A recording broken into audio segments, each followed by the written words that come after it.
March 12, 1946. The examination room of the Copper Ridge Medical Clinic, somewhere in the high desert of New Mexico. Dr. Wendell Thaddeus Carmichael sat hunched over his makeshift filing system, staring at numbers that painted a picture so terrifying his hands wouldn't stop shaking. Before him lay duplicate blood work results from 847 residents of Copper Ridge, collected over 2 years. Tests he'd run secretly, parallel to the official commission from the state health department. Tests whose results were never shared with the people whose blood had been drawn. Now, having compiled everything into a single chart, he saw what he was never meant to see. 67% of residents showed white blood cell counts that had dropped by 2/3 over the past 18 months.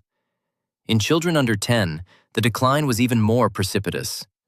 Something was killing their blood slowly, methodically, invisibly. And the authorities had known from the very beginning. To understand how Wendell reached this point, we need to go back 2 years, to that March day in 1944 when a strange commission first arrived in Copper Ridge. March 15, 1944. Wendell Carmichael woke to pounding on his door. Gray dawn barely filtered through the curtains. He rose, pulled on his robe, and looked outside. 2 black Packards and a military truck with canvas covering sat in front of the clinic. Men in long, dark overcoats emerged from the vehicles. Wendell dressed quickly and stepped onto the porch. The first man to approach him was about 50, with the face of a bureaucrat and cold gray eyes behind wire-rimmed spectacles. "Dr. Carmichael? I'm Horace Pemberton Blackwell, representative from the New Mexico Department of Health. We're conducting a routine medical screening of the population. We'll need use of your facility and your cooperation." Wendell nodded. "Of course, but what screening? Nobody notified me." Blackwell smiled, but the smile never reached his eyes. "We're notifying you now. We need to collect blood samples from every resident of Copper Ridge. Universal health assessment. Government looking after the health of defense workers." Behind him, men unloaded crates of equipment from the truck. Wendell noticed all the crates were unmarked, and the workers moved in silence, not speaking to one another. "When will people get their results?" he asked. "Results will be processed at the state laboratory. We'll contact specific citizens if necessary." Blackwell was already turning away, signaling the conversation was over. Copper Ridge was a typical Western Company town, built around the Southwestern Metalworks facility. 1,200 residents, half working at the plant, the rest supporting infrastructure. Wendell was the only physician for the entire town. He was 35 years old, had been practicing medicine for 13 years since completing his training at Johns Hopkins. A childhood bout of polio left him with a permanent limp, keeping him out of military service. He'd arrived in Copper Ridge in 1938, drawn by the promise of serving an underserved community. He never married, lived alone in the apartment above the clinic. The town was his family. He knew every resident by name, knew their ailments, their worries, delivered babies, and closed the eyes of the dying. By noon, a line formed outside the clinic. Blackwell organized everything with military precision. People summoned by lists, by work shifts and departments. Wendell observed how the commission operated. They drew blood from veins, filled out lengthy forms with questions about health status, employment, tenure. Test tubes were marked with numeric codes, packed into special ice-filled containers. Everything executed to the smallest detail, like a military operation. __quote_5__, Wendell asked one of the commission's medical workers, a young man with nervous fingers. The man flinched as if struck. I can't talk. Work to do."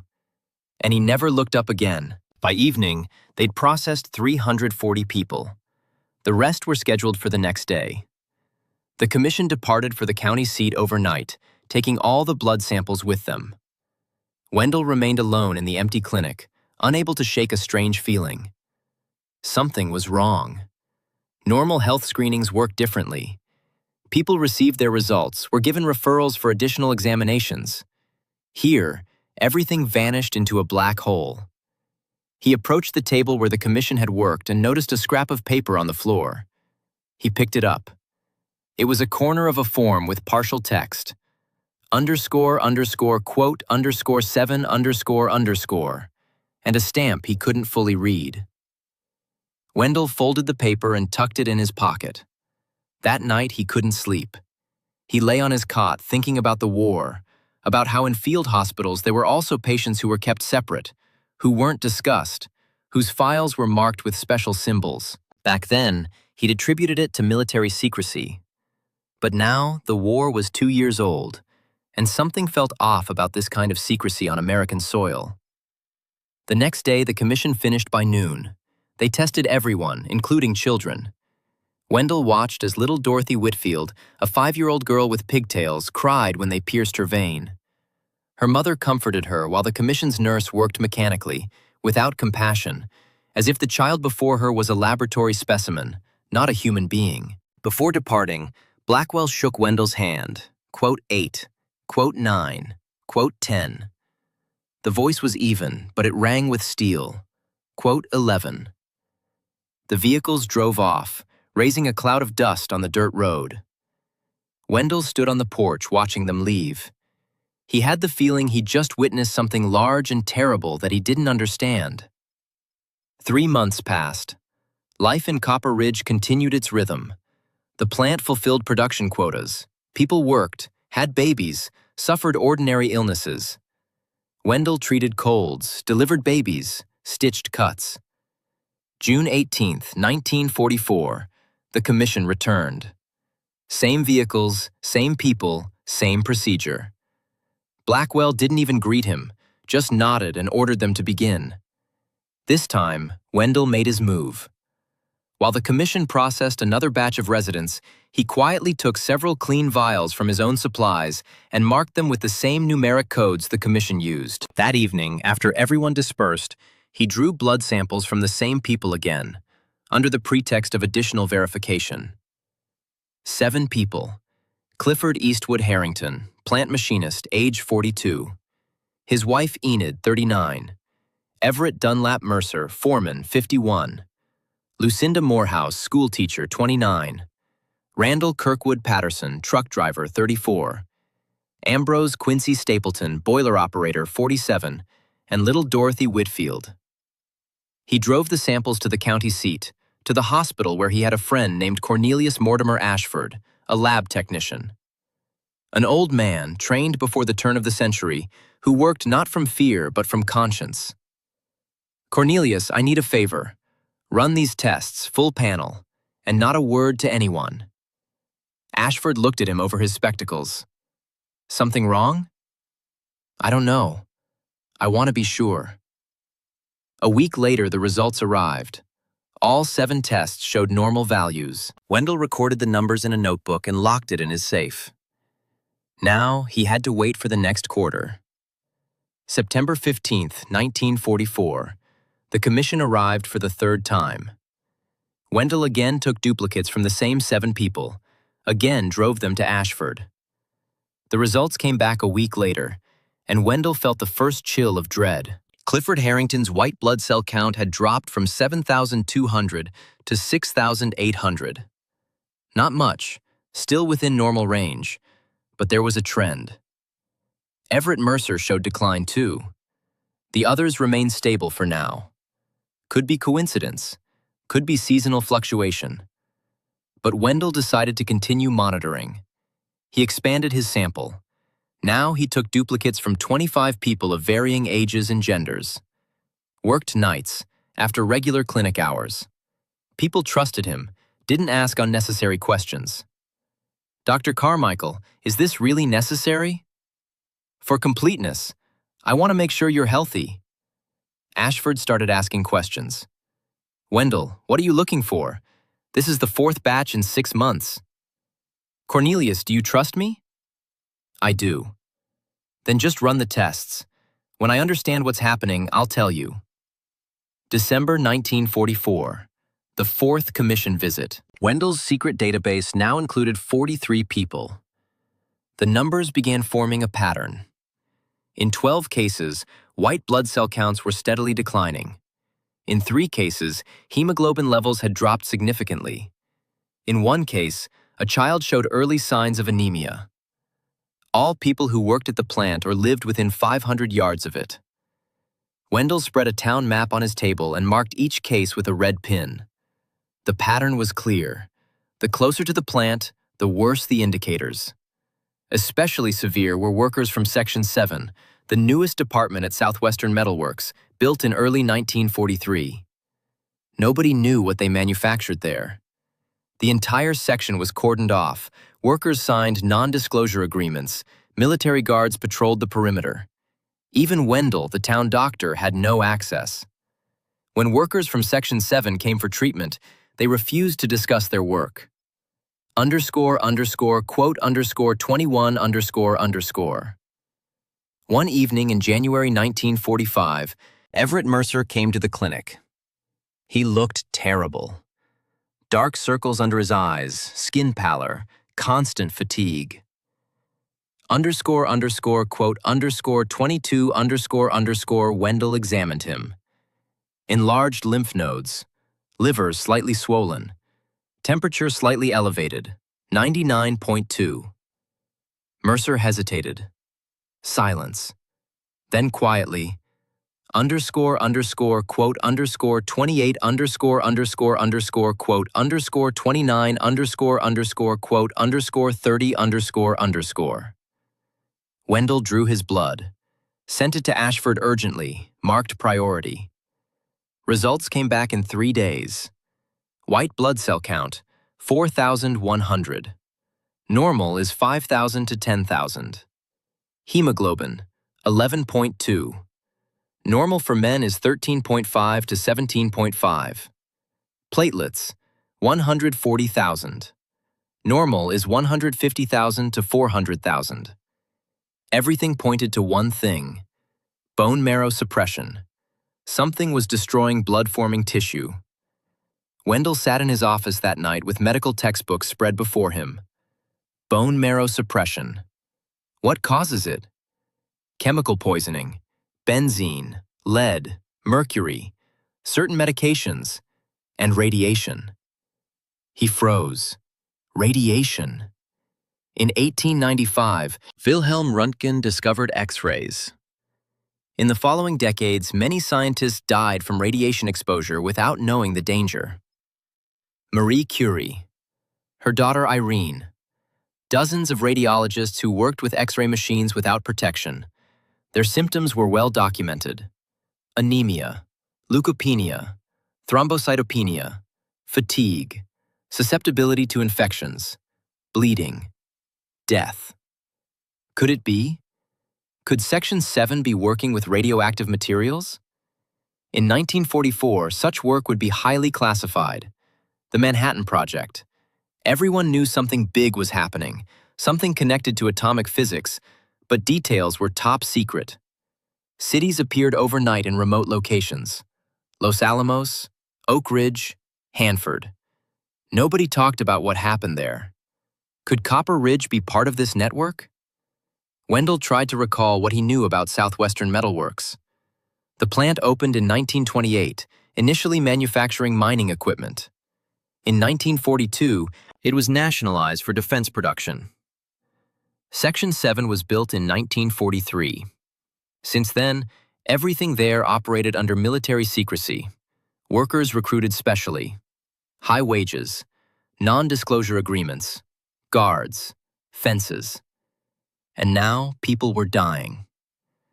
Next morning, Wendell called the state health department, asked to speak with someone about the screening results from Copper Ridge. Was transferred 3 times, finally reaching a secretary.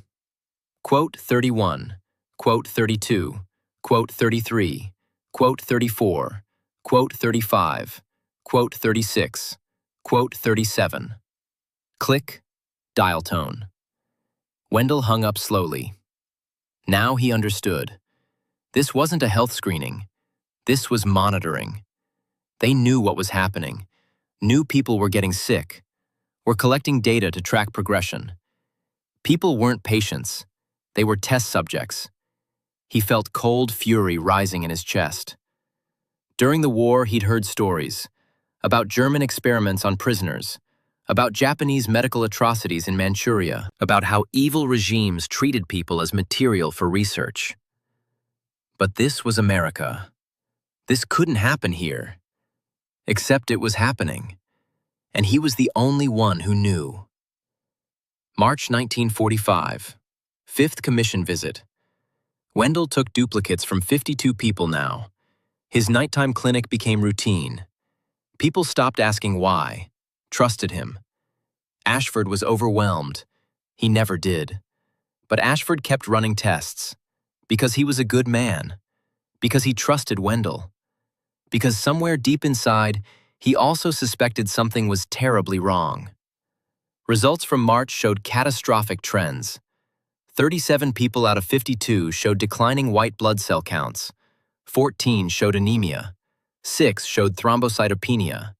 2 developed spontaneous bleeding. One person, Ambrose Stapleton, the boiler operator, was hospitalized with pneumonia that wouldn't respond to treatment. His immune system was collapsing. Wendell visited him in the county hospital.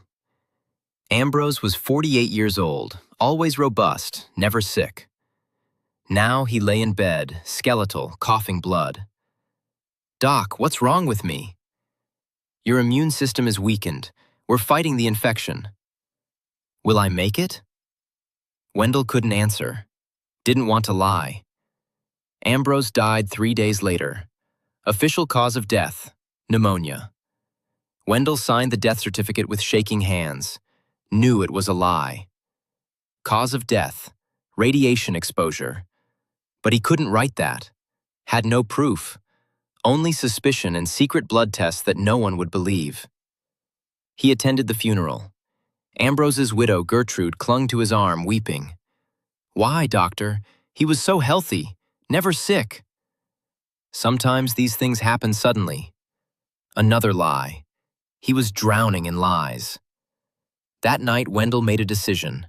He would document everything, create an irrefutable record. If they killed him, if they silenced him, at least the evidence would survive. He purchased a fireproof safe. Began methodically recording every piece of data. Names, dates, test results, symptoms, deaths.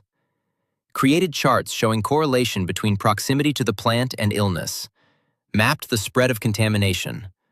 Worked like a man possessed, sleeping 3 hours a night, practicing medicine during the day, conducting his secret investigation by night. His hands developed a tremor. Lost 15 pounds. Colleagues at the county hospital commented on his appearance. "Wendell, you look terrible. When did you last take a vacation?" "After the war." "The war will be over soon." Then after that. He couldn't stop. Every day brought new cases. Everett Mercer's condition worsened. Lucinda Morehouse developed chronic headaches and nosebleeds. Clifford Harrington's wife Enid miscarried at 5 months. The baby was deformed. Little Dorothy Whitfield became lethargic, stopped playing, sat motionless for hours. Her mother brought her to the clinic. __quote _52 __. Wendell examined the child. Pale skin, enlarged spleen, bruises on her legs without cause. Drew blood, sent it to Ashford. Results came back. White blood cells, 2,800.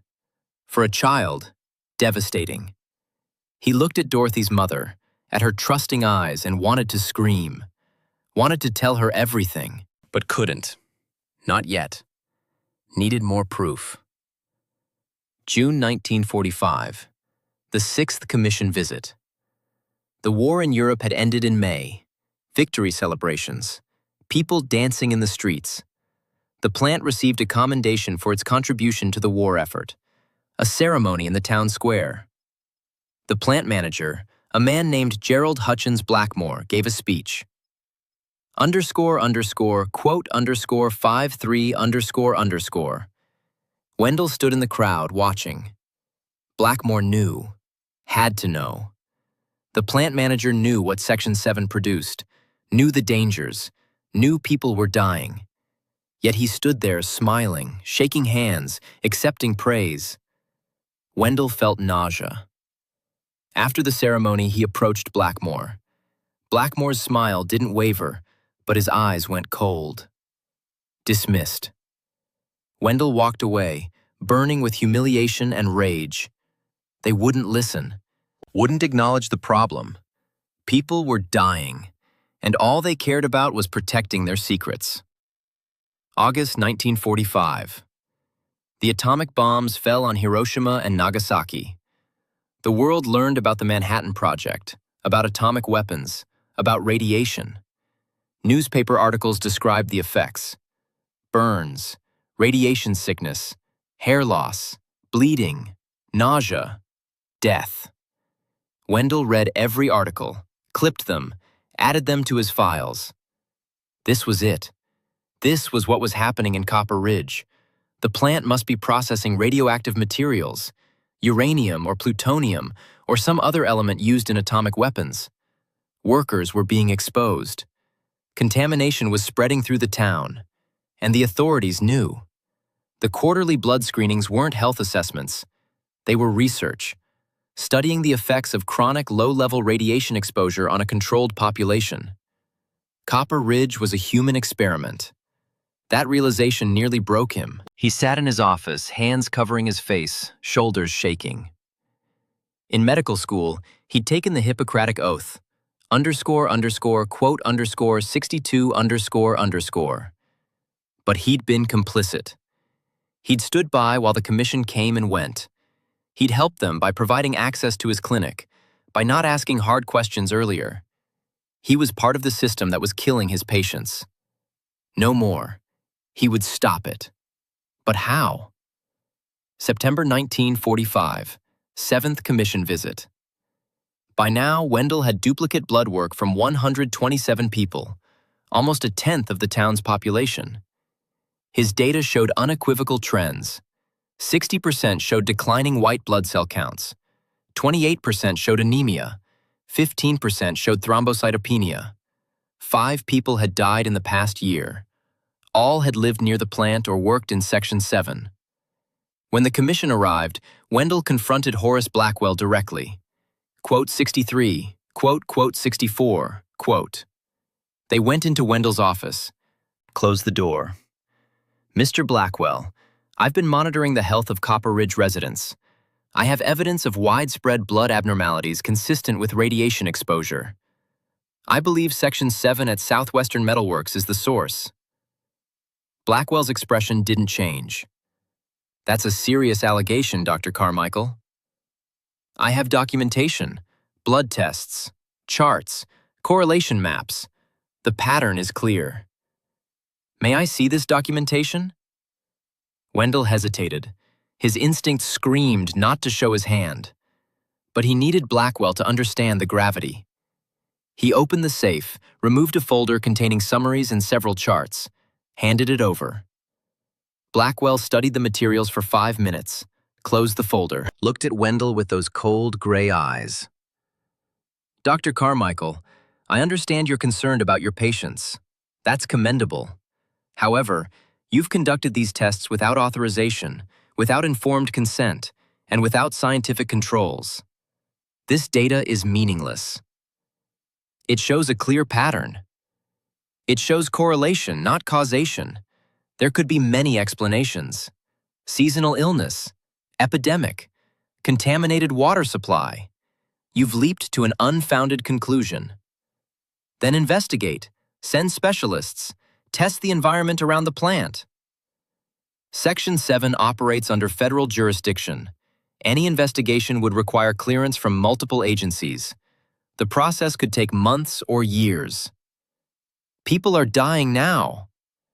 5 deaths in a town of 1,200 over 1 year is well within normal mortality rates. Not for their age groups, and not with these specific causes. Blackwell stood, handed the folder back. Dr. Carmichael, I'm going to give you some advice. Man to man. Drop this. You're chasing ghosts. If you continue, you'll damage your reputation, possibly face legal consequences for unauthorized medical testing. Let it go. I can't. Then you're a fool. Blackwell left. Wendell stood alone in his office, the folder in his hands, realizing he'd just declared war on the United States government. Next week, Wendell received a visit from two FBI agents. They wore dark suits, showed credentials, asked to speak privately. In his office, they sat across from him, faces impassive. They left. Wendell sat motionless.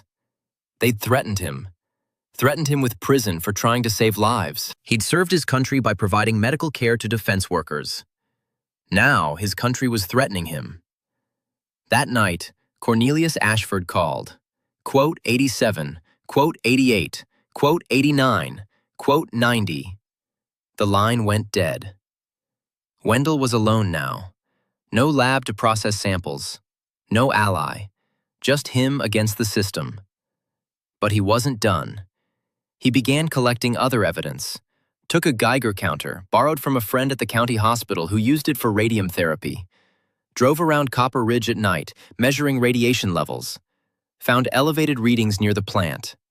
Near the drainage ditch that carried wastewater from Section 7. Near the creek downstream from the plant. Near houses close to the facility. Documented everything. Took photographs. The evidence was mounting. October 1945. Everett Mercer died. Leukemia. Took 6 weeks from diagnosis to death. Wendell sat with him at the end, held his hand as he slipped away. Doc, what killed me? I don't know for certain, Everett. One more lie. He knew. Radiation. Leukemia caused by radiation exposure in Section 7, November 1945. Lucinda Morehouse developed uterine cancer at 29 years old. Underwent surgery. Survived, but was told she could never have children. She taught 2nd grade. Loved children. Came to Wendell's office and wept. Quote 93 __. He had no answer that wouldn't destroy her world. December 1945. Little Dorothy Whitfield was hospitalized. Acute lymphoblastic leukemia. The county hospital couldn't save her. She died 3 days before Christmas in her mother's arms. Wendell attended the funeral. Stood in the frozen cemetery, watching them lower a tiny casket into the ground. Dorothy's mother, Constance Whitfield, approached him afterward. But he did know. It wasn't God. It was the plant. It was Section 7. It was men in offices making decisions about acceptable losses. January 1946. Wendell compiled his complete report. 183 pages. Names, dates, test results, charts, maps, photographs, Geiger counter readings. Correlations between residence location, plant employment, and illness. Documentation of 9 deaths, 32 serious illnesses, 68 cases of declining blood parameters. He made 3 copies, sealed them in envelopes. One he kept in his safe. The second he sent to a colleague in Maryland, a doctor he'd trained with, asking him to hold it without opening unless something happened to Wendell. The third he prepared to send to the federal government. But who? Everyone seemed complicit. The state health department, the FBI, the War Department. Who could he trust? Then he remembered. General Leslie Groves, commander of the Manhattan Project. If anyone understood the dangers of radiation, it was Groves. If anyone had the authority to investigate, it was him. Wendell wrote a cover letter, explained the situation, requested an investigation. Mailed the package to the War Department, attention, General Groves, and waited. February passed, no response. March passed, no response. April 1946, Wendell received a summons. Report to the office of the U.S. Attorney for New Mexico. He went, heart pounding, was escorted into a conference room. 3 men sat waiting. One was Horace Blackwell. One was a military officer with major's insignia. The third introduced himself as Assistant U.S. Attorney Percival Drummond Lockhart. Dr. Carmichael, you're here to discuss your recent activities regarding Southwestern Metalworks and your communications with federal authorities. I reported a public health crisis. You disseminated classified information and made unfounded allegations regarding a defense facility. Nothing I reported was classified. I conducted medical tests on my own patients. You conducted unauthorized research and attempted to interfere with vital defense operations. I tried to save lives. Your actions have been reviewed. We're offering you a choice. You will cease all investigation, destroy your documentation, and sign a non-disclosure agreement. In exchange, no charges will be filed. And if I refuse? You'll be charged under the Espionage Act. Maximum penalty is death. Even if you avoid execution, you'll spend decades in prison. Your medical license will be revoked, your reputation will be destroyed, and your patients will receive no help. The major spoke for the first time. Dr. Carmichael, you need to understand the larger picture. The war may be over, but we're in a new struggle. The Soviets are developing atomic weapons. We need to maintain our advantage. The work at Section 7 is critical to national security. Yes, there have been some unfortunate health effects. We're monitoring the situation.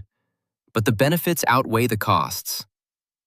The costs are human lives. Every war has casualties. These people are serving their country, just as soldiers do. Their sacrifice enables us to protect millions. They don't know they're sacrificing. They don't know they're sick. They don't have a choice. Sometimes leaders must make difficult decisions for the greater good. Wendell looked at the three men, saw they believed what they were saying, believed they were patriots, believed the ends justified the means. I won't sign, Lockhart sighed. Dr. Carmichael, be reasonable. You can't win. The evidence you've collected will be seized. The witnesses will be silenced. You'll be destroyed and nothing will change. Then nothing will change. But I won't be complicit. The major stood. You're making a mistake. Perhaps, but it's my mistake to make. They arrested him that afternoon, charged him with violating the Espionage Act, conducting unauthorized medical research, and disseminating classified information. Held him in the county jail. No bail. His clinic was raided. The safe was opened. All his documentation was confiscated. His colleague in Maryland received a visit from FBI agents. The envelope was seized. Wendell sat in his cell, feeling the walls close in. He'd failed. All his work, all his evidence, gone. The system had won. But on the third day, something unexpected happened. A lawyer arrived. A woman named Adelaide Marguerite Whitmore from the American Civil Liberties Union. Quote 115, quote 116, quote 117, quote 118, quote 119. Over the following weeks, Adelaide worked miracles. She filed motions, challenged the charges, demanded disclosure of evidence, contacted journalists. The story began to leak. Small articles in regional papers, then larger coverage. Quote 120, quote 121, quote 122. The government fought back, claimed national security, moved to seal all documents, threatened journalists with prosecution. But the story wouldn't die. More workers came forward, anonymously at first, then publicly, testified they'd been sick, that safety protocols were inadequate, that management knew about the dangers. Public opinion began to shift. In June 1946, a congressional committee announced hearings. The War Department, facing political pressure, negotiated. They offered Wendell a deal. Charges dropped, his medical license preserved. In exchange, he would sign a limited non-disclosure agreement covering specific technical details of Section 7's operations. But he would be free to discuss the health crisis. And most importantly, they would evacuate Copper Ridge, shut down Section 7, provide medical care for affected residents. Wendell sat across from Adelaide in the jail conference room. What do you think? It's not perfect. They're still protecting themselves. But you'll save lives. The evacuation will happen. That's what matters. What about justice? What about holding them accountable? We'll keep fighting, but right now, take the win. Get your people to safety. He signed. 2 weeks later, he was released, returned to Copper Ridge. The town was in chaos. Rumors had spread. People were terrified. They gathered in the town square, demanding answers. Wendell stood before them, told them the truth, told them about the radiation, the contamination, the health effects, told them they needed to leave. Some believed him immediately. Some were angry. Some thought he was a traitor, spreading panic, destroying their livelihoods. But most understood, saw their sick neighbors, their dead friends, their weakened children, knew something was terribly wrong. The evacuation began in August 1946. Families packed their belongings. The government provided relocation assistance, though it was inadequate. Most people lost everything: their homes, their savings, their community. Section 7 was dismantled. Equipment was removed. The building was demolished. The site was buried under tons of earth and concrete, officially declared safe. But nobody believed it. Wendell stayed until the last family left, closed his clinic, locked the door, drove away from Copper Ridge for the final time, never returned. He moved to a small town in Colorado, opened a new practice, lived quietly, never married, never had children, carried the weight of Copper Ridge for the rest of his life. In 1950, he received a letter from Constance Whitfield, Dorothy's mother. She'd remarried, moved to California. "Dr. Carmichael, I wanted you to know I don't blame you. You tried to save her. You tried to save us all. Thank you for telling the truth." He wept when he read it, the first time he'd cried since the evacuation. In 1955, a journalist named Beatrice Imogene Caldwell found him. She was young, determined, idealistic. She'd been researching Copper Ridge, piecing together what happened. "Dr. Carmichael, will you tell me your story? Everything. I want to write it. The full truth." He hesitated. The non-disclosure agreement prevented him from discussing certain technical details. But the health crisis, the cover-up, the evacuation? He could talk about that. He talked for 3 days. Beatrice recorded everything, took notes. In 1956, her article appeared in Harper's Magazine. __quote _129 15,000 words. Detailed, documented, devastating. The response was immediate. Congressional hearings reopened. The Atomic Energy Commission was forced to establish safety protocols for defense facilities, medical monitoring programs for exposed workers, compensation funds for victims. It wasn't enough, could never be enough, but it was something. Wendell testified before Congress, spoke calmly, presented his evidence, detailed the failures. Representatives thanked him for his service, called him a hero. He didn't feel like a hero, felt like someone who'd done too little, too late. The years passed. Former residents of Copper Ridge stayed in touch. Annual reunions, shared memories, shared grief. Clifford Harrington died in 1953, leukemia. His wife Enid in 1960. Randall Patterson in 1965. Of the original 7 people Wendell monitored, all died before age 70. Average life expectancy, 56 years. For comparison, the U.S. average in that era was 68 years. The statistics didn't lie. In 1975, the government finally admitted fault, issued a formal apology, established a compensation program for Copper Ridge victims. Too late for most. But the survivors and their families received payments, small recompense for destroyed lives. Wendell never applied for compensation, didn't feel entitled. He'd survived. That was more than many could say. In 1980, epidemiologists conducted a long-term study of Copper Ridge evacuees, found elevated rates of leukemia, lymphoma, thyroid cancer, and other malignancies. The excess cancer deaths numbered 47 over 30 years, plus uncounted cases of chronic illness, genetic damage, shortened lives. The human cost of a secret project that valued security over safety. In 1985, environmental scientists tested the former Copper Ridge site, found radioactive contamination in the soil, levels 5 to 7 times above background radiation, particularly high in areas where Section 7 had stood and where workers' housing had been located. The earth remained poisoned, would stay that way for decades more. In 1990, Beatrice Caldwell published a book, Silent Sacrifice, The Story of Copper Ridge. Used Wendell's testimony, her original article, and decades of follow-up research, documented the full scope of the tragedy. The book became a bestseller, renewed public attention.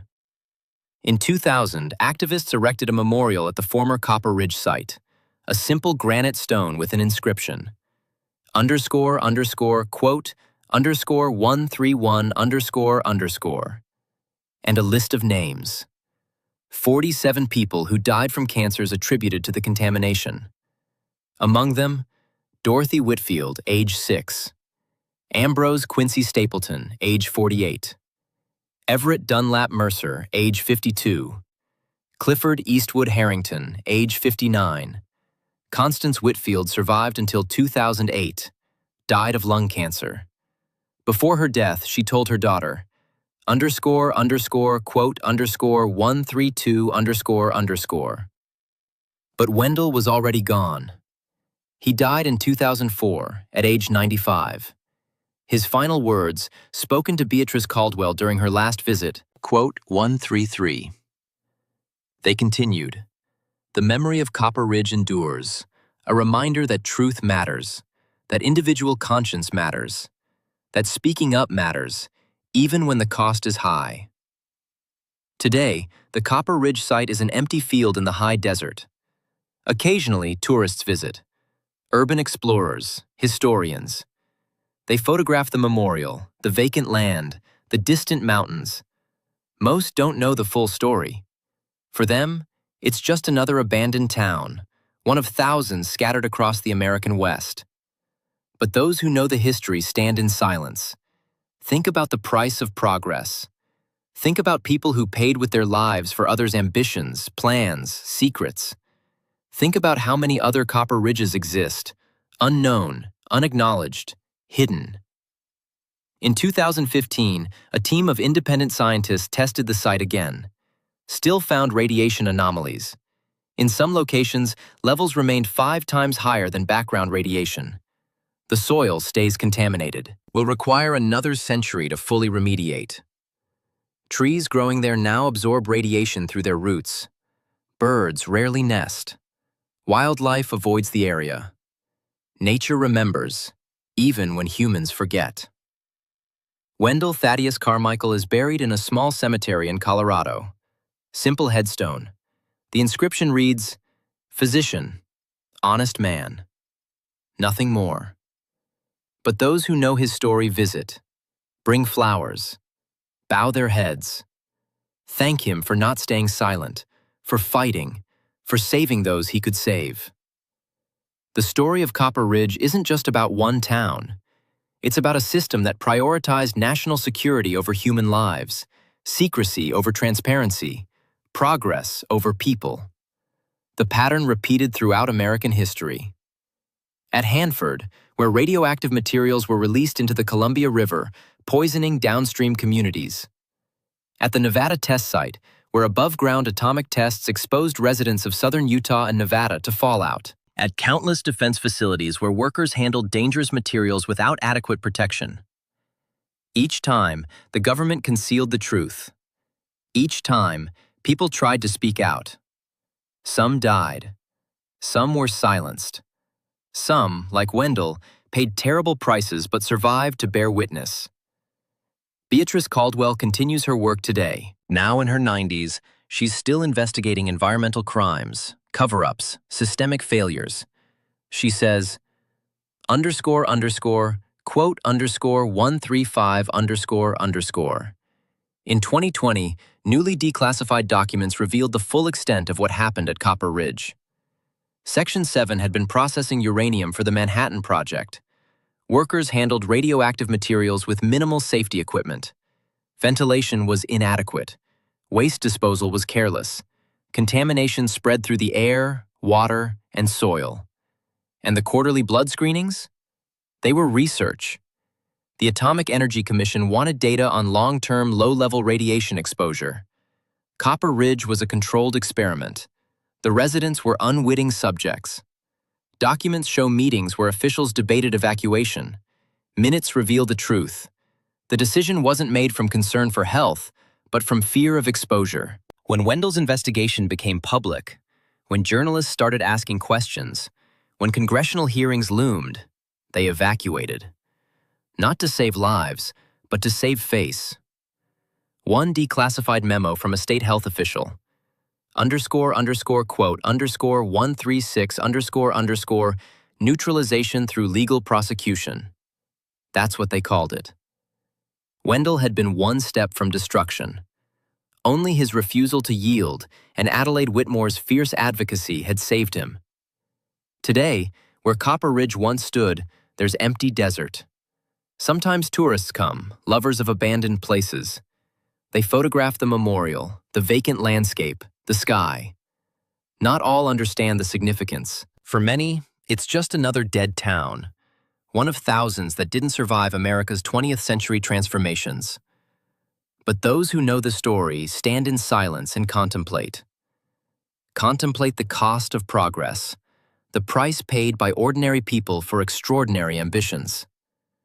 Contemplate how many other copper ridges might exist, hidden, unacknowledged, buried. In 2024, 78 years after the evacuation, researchers found Wendell's personal papers in a Colorado archive. Among them, the original notebook where he recorded his secret observations. Page after page of names, dates, test results, charts tracking the decline. Notes in cramped handwriting.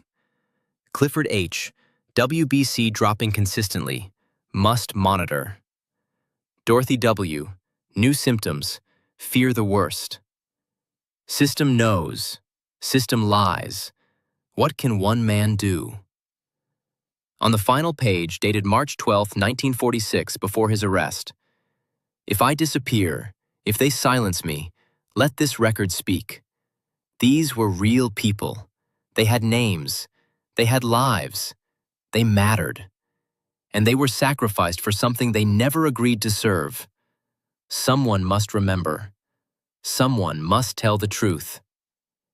He told the truth, paid for it with his freedom, his peace, his life's work disrupted. But he told it, and because he did, others told theirs. The silence was broken, the pattern exposed, the system held accountable, however imperfectly. The story of Copper Ridge is a reminder. Truth doesn't die, even when buried. It waits.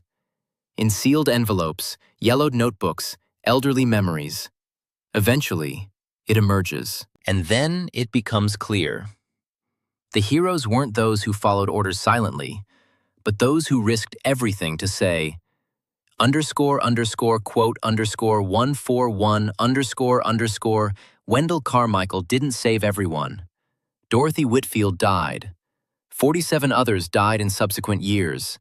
Hundreds more lived with illness, disability, genetic damage. But he saved those he could. He forced the system to acknowledge its crime. He left testimony that survived him by decades and reached us now. That's his victory. Small, incomplete, bitter, but real. In a world where systems crush individuals with impersonal weight, even small victories matter.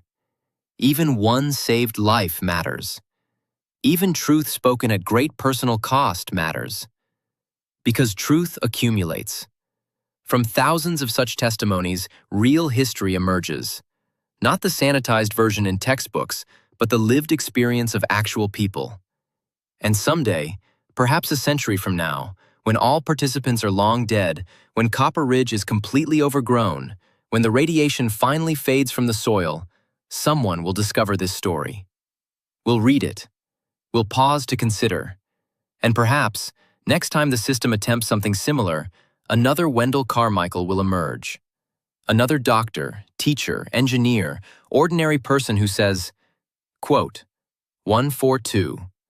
That would mean the sacrifices of Copper Ridge weren't in vain, that their memory lives, that their story taught something vital. Wendell Thaddeus Carmichael died in 2004, age 95. His last words to Beatrice Caldwell, "No regrets. I did what I could. Others must carry on." They did. The memory of Copper Ridge endures. Will endure as long as people remember that behind every statistic is a person. Behind every secret is pain. Behind every official silence is truth waiting to be spoken. And that speaking truth, no matter the cost, is the only way forward.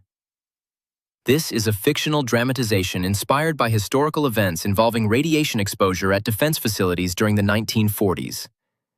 Characters and specific events are products of creative adaptation,